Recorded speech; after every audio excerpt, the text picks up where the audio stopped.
ఇంకో మాట ఏమొస్తుందంటే అసలు గుంటూరు వెస్ట్‌లో రజనీ పోటీ చేయడానికి భయపడుతున్నారు. సీఎం గారితో చేయనని చెప్పేస్తున్నారు.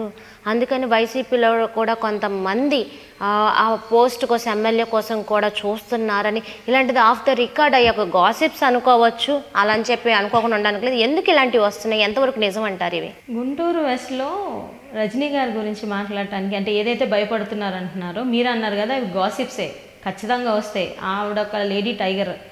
ఆల్రెడీ విడుదల రజనీ గారు అంటే ఎవరు అనేది చిలకలూరుపేటలో ఆల్రెడీ ఆవిడ చూపించొచ్చారు. ఏదైతే strong TDP candidate Prathipati Pullarao గారు ఉన్నారో, అందులో అప్పుడు ఆయన మంచి స్వింగ్లో ఉన్న టైంలోనే ఆయన పేరే, ఆయన జెండానే కనిపించకుండా చేసిన వ్యక్తి లేడీ టైగర్ విడుదల రజనీ గారు. అక్కడే ఆవిడేంటో చూసాం.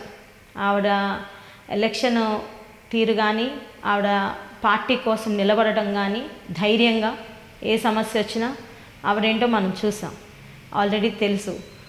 అందులో గుంటూరు పశ్చిమ నియోజకవర్గంలో స్ట్రాంగ్ టీడీపీ క్యాండిడేట్సే లేరు. ఇంతవరకు క్యాండిడేట్ ఎవరు కూడా సెలెక్ట్ చేసుకోలేని పరిస్థితి. ఎంత దారుణం అంటే గుంటూరు పశ్చిమ నియోజకవర్గం టీడీపీ కంచుకోట అన్న వ్యక్తులే ఈరోజు టీడీపీ టికెట్ని జనసేనకి ఇస్తున్నారు. టీడీపీ పోటీ చేయదు, జనసేన పోటీ చేస్తుంది అని అంటున్నారు. మరి అది కూడా అది గాసిప్ కాదు, అది నిజమే. టీడీపీ నాయకులే చెప్పారు. ఏమంటున్నారు?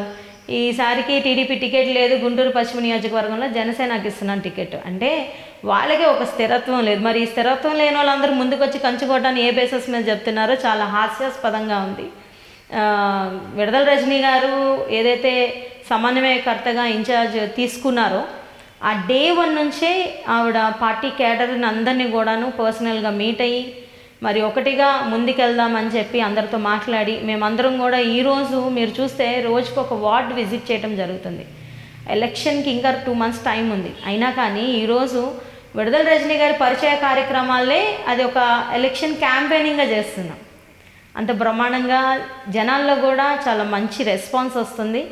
అందరం కలిసి వైఎస్ఆర్సీపీ పార్టీ క్యాడర్ అందరూ కూడా కలిసి మరి పరిచయ కార్యక్రమం చాలా ఘనంగా చేస్తున్నారు. ఇవన్నీ చూసి టీడీపీ వాళ్ళకి భయం వస్తుంది, వణుకు వస్తుంది. పాపం నేను చెప్తున్నా, భయపడకండి, ఏం పర్లేదు, మిమ్మల్ని ప్రశాంతంగా ఇంట్లో కూర్చోబెడతాము, మీకేం టెన్షన్ అక్కర్లేదు, మిమ్మల్ని ఇంట్లో కూర్చోబెట్టే బాధ్యత మాది.